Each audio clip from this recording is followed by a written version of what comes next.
दरम्यान रुपाली चाकणकर यांच्यावर आता टांगती तलवार कायम आहे। पक्षाचं प्रदेशाध्यक्ष पदही जाण्याची शक्यता आहे।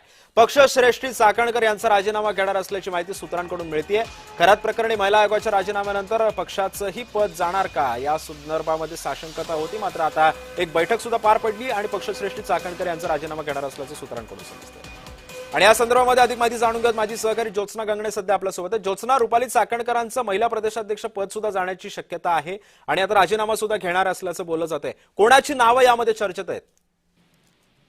सिद्धशक्ती बरोबर आहे। आपण बघतोय की अशोक खरात हे प्रकरण समोर आल्यानंतर त्यावरून राजीनामा देण्याचे आदेश दिले होते आणि त्यानुसार रुपाली चाकणकर जे आहेत त्यांनी गोष्टींशी चर्चा करून आणि त्याचबरोबर पक्षाचे राष्ट्रीय अध्यक्ष काही तांत्रिक कारणामुळे ज्योत्स्नाचा आवाज आपल्यापर्यंत पोहोचत नाही, मात्र अत्यंत मोठी बातमी आहे। पक्षाचं प्रदेशाध्यक्ष पदही जाण्याची शक्यता आहे। रुपाली चाकणकरांचा राजीनामा लवकरच घेतला जाईल असं सूत्रांकडून समजतंय। काल देवगिरी बंगल्यावरती सुद्धा एक बैठक पार पडली। पक्षश्रेष्ठी चाकणकर यांचा राजीनामा घेणार असल्याचं बोललं जातंय।